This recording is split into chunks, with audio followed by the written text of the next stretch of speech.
Good morning. ये class twelfth के लिए है। इसमें पार्ट फर्स्ट है और सबसे पहले हम डिस्कस कर लेंगे बायोलॉजी पर कि बायोलॉजी होता क्या है, बायोलॉजी मीन्स होता क्या है, बायोलॉजी की डिफिनेशन क्या होती है और इसमें शाखाएं कितनी आती हैं, किसने बायोलॉजी का पिता किसे कहते हैं, इस सारी बातों का इसमें अध्ययन कर लेंगे। इधर देख लेंगे बायोलॉजी। बायोलॉजी मीन्स होता क्या है, तो बायोलॉजी मीन्स होता है जीव विज्ञान। क्या होता है? जीव विज्ञान। क्या होगा? जीव विज्ञान। इसके बाद इसकी डिफिनेशन आती है। क्या डिफिनेशन क्या होती है बायोलॉजी की? तो बायोलॉजी की डिफिनेशन होती है विज्ञान की वह शाखा जिसमें हम जीवों का अध्ययन करते हैं। किसका करते हैं? जीवों का। जिसमें हम जीवों का अध्ययन करते हैं उसे क्या कहते हैं? बायोलॉजी कहते हैं।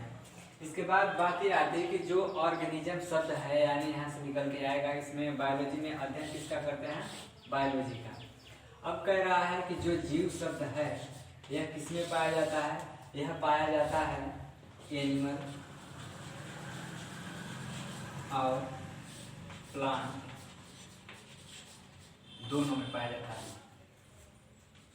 यहाँ पर कुछ लोग डिफिनेशन में बताते हैं कि जंतुओं का अध्ययन करने वाली विज्ञान की शाखा को जीव विज्ञान कहते हैं, हालांकि गलत है। राइट ये है कि बायोलॉजी शब्द जो है, बायोलॉजी का मतलब होता है जीव विज्ञान। इसकी डिफिनेशन ये होती है कि विज्ञान की वह शाखा जिसमें हम जीवों का अध्ययन करते हैं उसे हम कहते हैं जीव विज्ञान।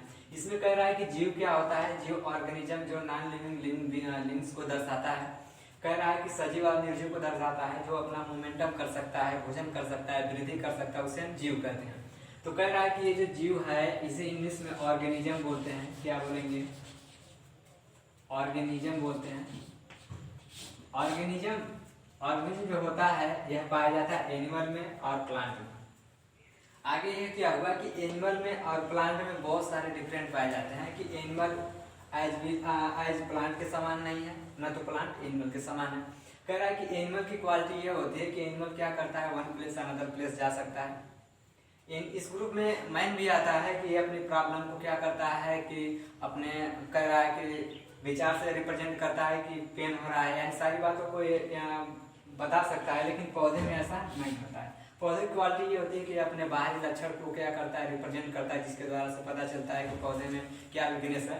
इस तरीके से कह रहा है कि एनिमल और प्लांट में दोनों में समानता न होने के कारण बहुत सारे डिफरेंट होते हैं। इस डिफरेंट के आधार पर जो बायोलॉजी है, बायोलॉजी के शाखा में इन दोनों का अध्ययन करना संभव नहीं था। जब प्लांट का अध्ययन और एनिमल का अध्ययन एक साथ किया जा रहा था तो उस समय क्या हुआ, बहुत सारे प्रॉब्लम क्रिएट हुए, इसलिए दोनों को अध्ययन करने के लिए अलग अलग शाखाएं बनाई गई। अलग अलग शाखाएं बनाई गई, इसका अलग अध्ययन करते हैं और इसका अलग अध्ययन करते हैं। इसमें कह रहा है अलग अलग अध्ययन करने के बाद कह रहा है कि दो शाखाएं बनी। एक को बोलते हैं जंतु विज्ञान, एक को बोलते हैं वनस्पति विज्ञान। इस पे देख लेंगे बायोलॉजी जो शब्द है ये हालांकि ग्रीक वर्ड है। क्या है? ग्रीक वर्ड का मतलब ये होता है, ग्रीक एक देश है जहाँ पे ग्रीक लैंग्वेज चलती है, वहां पर होता है ग्रीक। वहां पे लोग समझ जाते हैं बायोलॉजी का मतलब क्या होता है, तो लोग समझ जाते हैं कि जीव का अध्ययन करना होता है। लेकिन जब हम इंडियन लैंग्वेज में कन्वर्ट करते हैं तो बायोलॉजी जो शब्द है यह दो शब्दों से मिलकर बना है। ये हो जाएगा क्या? Bio plus logos. किससे बना है? लॉगस से। अब कह रहा है कि बायो का मतलब अभी नहीं पता है। बायो को जब हम इंडियन लैंग्वेज में कन्वर्ट करते हैं तो निकल के आता है, बायो का मतलब होता है लाइफ। क्या होता है? लाइफ। और लॉगस का मतलब निकल के आता है स्टडी करना। क्या निकल के आता है? स्टडी। अब दोनों का मतलब ये हो जाता है जीवन का अध्ययन। अब कह रहा है कि लाइफ का अध्ययन, लाइफ किसी भी जीवधारी में लाइफ का अध्ययन करना क्या कहलाता है? बायोलॉजी कहलाता है। इसके बाद बात ये आती है कि बायोलॉजी शब्द का प्रयोग सबसे पहले किसने किया? तो बायोलॉजी शब्द का सबसे पहले प्रयोग किसने किया? लैमार्क ने किया। किसने किया? लैमार्क और ट्रेविरेंस ने किया 1801 में। ये हो जाएगा। इसके बाद कह रहा है कि बायोलॉजी का मतलब जीव विज्ञान होता है। बायोलॉजी ग्रीक वर्ड है। किसने शब्द से मिलकर बना है? दो शब्दों से मिलकर बना है। कह रहा है कि पहला है बायोलॉजी और दूसरा है लॉगस। बायो का मतलब हमें नहीं समझ में आता है। बायो को जब इंडियन लैंग्वेज में कन्वर्ट करते हैं तो निकल के आता है लाइफ, और दूसरा निकल के आता है स्टडी करना।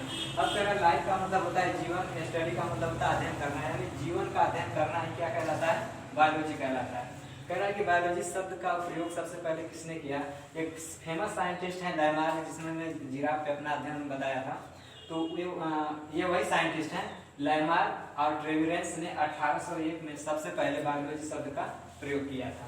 इसके बाद ये बताया इन्होंने, इसके बाद बायो में ये बताया कि जो बायोलॉजी है इसमें जीवों का अध्ययन करते हैं। जीव दोनों में पाए जाते हैं, पौधों में और जंतुओं में।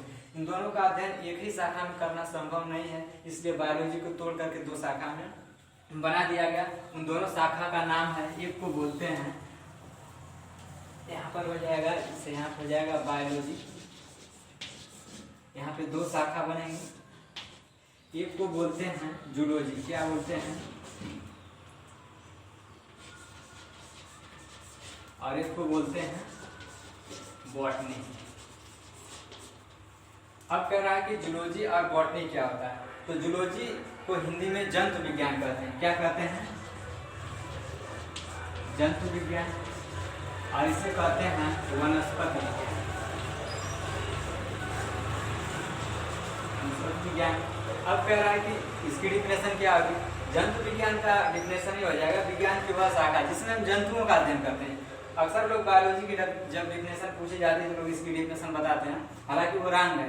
बायोलॉजी में ये बताना रहता है कि जीव का अध्ययन करने वाली विज्ञान की शाखा को जीव विज्ञान कहते हैं, और जंतु का अध्ययन करने वाली शाखा को जंतु विज्ञान कहते हैं। और बॉटनी का मतलब होता है वनस्पति विज्ञान, इसका मतलब ये होता है पौधों को अध्ययन करने वाले विज्ञान की शाखा को वनस्पति विज्ञान कहते हैं। इसके बाद यह निकल के आता है, बड़ा फेमस क्वेश्चन है कि बायोलॉजी का पिता किसे कहते हैं। पिता कहते हैं अरस्तु को। क्या किसे कहते हैं, अरस्तु। अरिस्टोटल लिखते हैं, पढ़ते हैं अरस्तु, अरिस्टोटल, अरस्तु। इसका पिता इसलिए इसको कहा जाता है अरस्तु को, क्योंकि सबसे ज्यादा जीव जंतुओं का अध्ययन सबसे पहले इसी ने किया और बुक में मेंशन किया, इसलिए बायोलॉजी का पिता अरस्तु को कहा जाता है। जूलॉजी का पिता भी अरस्तु को कहा जाता है। जूलॉजी का पिता भी कौन है, अरस्तु है। बॉटनी का पिता किसे कहते हैं, थियोफ्रेस्टस,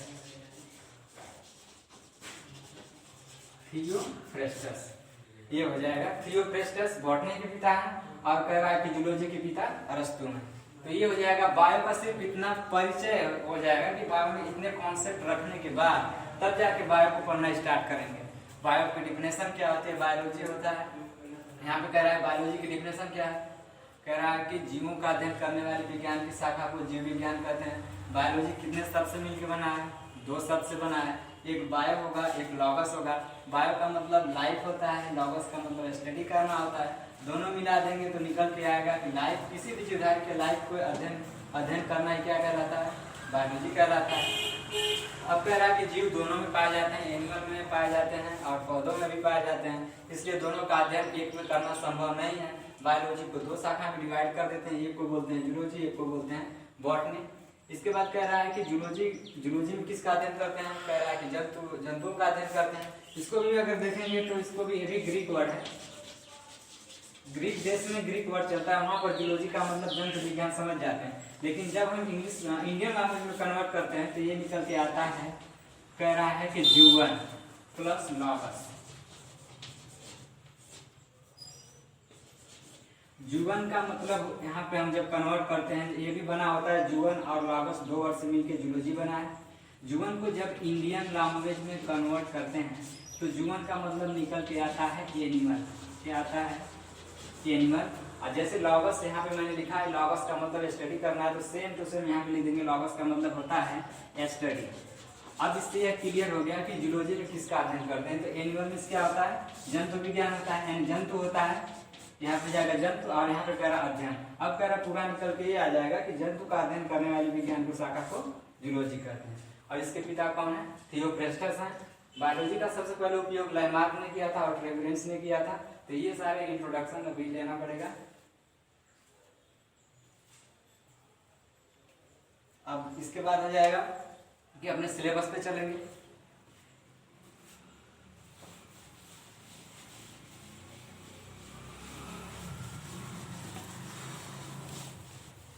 अगला है जो आपका सिलेबस है, सिलेबस का जो पहला चैप्टर है उसका नाम है रिप्रोडक्शन। क्या है?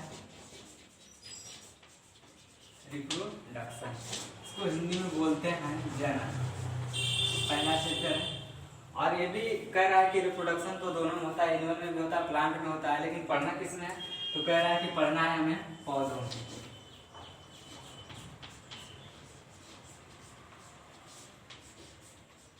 ये हो जाएगा आपका जो कोर्स है 11th में बता दिया गया है जंतुओं में, अब 12th में बताना है पौधों में। रिप्रोडक्शन की सबसे पहले डिफिनेशन बताएंगे क्या होता है, बताएंगे कि रिप्रोडक्शन किसे कहते हैं। इसमें हो जाएगा सभी जीवधारियों के पास विशेष प्रकार की क्वालिटी या कैपेसिटी पाई जाती है, गुण या क्षमता पाया जाता है, जिसके द्वारा वह अपने समान संतान उत्पन्न करते हैं।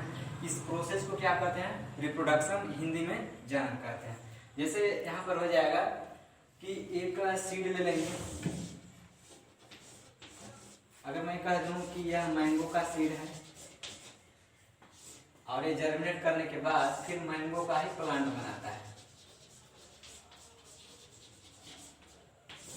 इससे यह सिद्ध होता है कि इसके जो सीड है, मैंगो का सीड है, इस सीड में वह सारी क्वालिटियां होती हैं कि एक पौधे को डेवलपमेंट करके बना सकता है। तो इस प्रोसेस को कहेंगे कि हमारा रिप्रोडक्शन है, या हमारा क्या कहलाएगा? रिप्रोडक्शन कहलाएगा। यानी किसी भी जीवधारी के पास एक विशेष प्रकार का क्षमता या गुण पाया जाता है, जिसके सहायता से वह अपने समान संतान को उत्पन्न करता है, इसे कहते हैं रिप्रोडक्शन। अब बात आती है रिप्रोडक्शन कितने टाइप का होता है, तो ये 3 टाइप का होता है। पहला होता है वेजिटेटिव। क्या होता है? Vegetative reproduction. दूसरा होता है एसेक्सुअल रिप्रोडक्शन और तीसरा होता है सेक्सुअल रिप्रोडक्शन। रिप्रोडक्शन का मतलब जनन होता है, 3 टाइप का होता है। पहला वेजिटेटिव है, इसका मतलब होता है वर्धी जनन। ये सेक्सुअल का मतलब होता है अलैंगिक जनन। सेक्सुअल का मतलब होता है लैंगिक जनन। तीनों की डिफिनेशन देख लें क्या होता है। पौधों में बताना है, एक प्लांट यहाँ पे बना लेंगे, पूरा डिफिनेशन इसी को क्लियर हो जाएगा।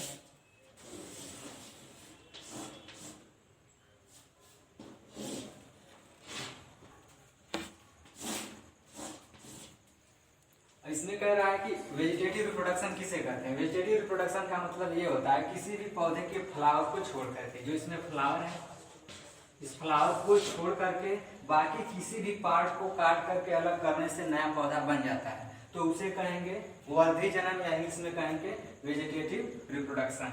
ये हो जाएगा। फ्लावर को क्यों छोड़ा गया आगे मैं बता रहा हूँ कि इसका उपयोग कहाँ होता है। जैसे मैं कहूँ फ्लावर को छोड़ देंगे, लीफ को काट के अलग कर देंगे, नया पौधा बन जाएगा। बनने की क्रिया क्या कहलाएगी बताओगे कि वेजिटेटिव रिप्रोडक्शन है। अगर जैसे यहाँ पर हो जाएगा, ये हो जाएगा लीफ, इसमें इस्तेमाल कौन कौन सा पार्ट करते हैं एग्जाम्पल के तौर पे, तो यहाँ पर हो जाएगा एग्जाम्पल में, जैसे मैं कह दूँ लीफ हो गया, रूट हो गया, और मैं कह दूँ स्टेम हो गया, यानी तना हो गया, जड़ हो गया, पत्ती हो गया। किसी भी पौधे को फ्लावर को छोड़ करके पत्ती, रूट और स्टेम को काट कर अलग करने से न्यू पौधा बन जाता है, तो बनने की क्रिया क्या कहलाएगी वेजिटेटिव रिप्रोडक्शन।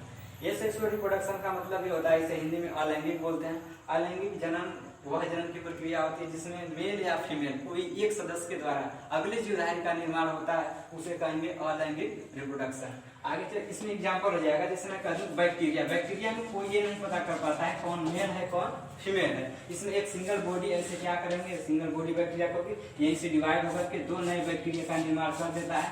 इस प्रोसेस को कहते हैं अलैंगिक रिप्रोडक्शन। अगला है सेक्सुअल। अब बात आती है फ्लावर को क्यों छोड़ दिया जाता है। फ्लावर को इसलिए छोड़ दिया जाता है कि फ्लावर में सेक्सुअल रिप्रोडक्शन चलता है, तो ये हो जाएगा लैंगिक जनन। इसकी डिफिनेशन ये हो जाएगी, लैंगिक जनन वह जनन की प्रक्रिया है जो नर और मादा दोनों के संयुग्मन के द्वारा होता है। उस ऐसे रिप्रोडक्शन के प्रोसेस को क्या कहेंगे, सेक्सुअल रिप्रोडक्शन। इसमें हो जाएगा मेल और फीमेल दोनों का संयुग्मन होगा, और इसमें निकल के ये आता है या तो मेल होगा OR या तो फीमेल होगा। बस इतने ही इसकी डिफिनेशन है। इसमें मेल या फीमेल कोई एक सदस्य होगा, अगला जीव का निर्माण कर देगा। इसमें मेल फीमेल दोनों के संयुग्मन के बाद अगले जीवधारी का निर्माण होगा। यहाँ पे लिख दिया जाएगा ऑर्गेनिज्म, यानी जीव अगला जीव बनेगा। और इसमें क्या होगा, पत्तियों के द्वारा फ्लावर को छोड़ दिया जाएगा, पत्तियों के द्वारा, रूट के द्वारा, स्टेम के द्वारा अगर रिप्रोडक्शन होता है तो ऐसे रिप्रोडक्शन को वेजिटेटिव रिप्रोडक्शन कहेंगे। तो इस वीडियो में फिलहाल बस इतना ही।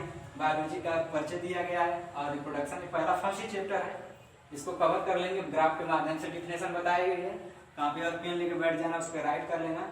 राइट करने के बाद इसको अच्छे से गेन कर लेना। इसके बाद एक एक को बारी बारी से बताया जाएगा। आज की वीडियो में इतना ही। Thank you.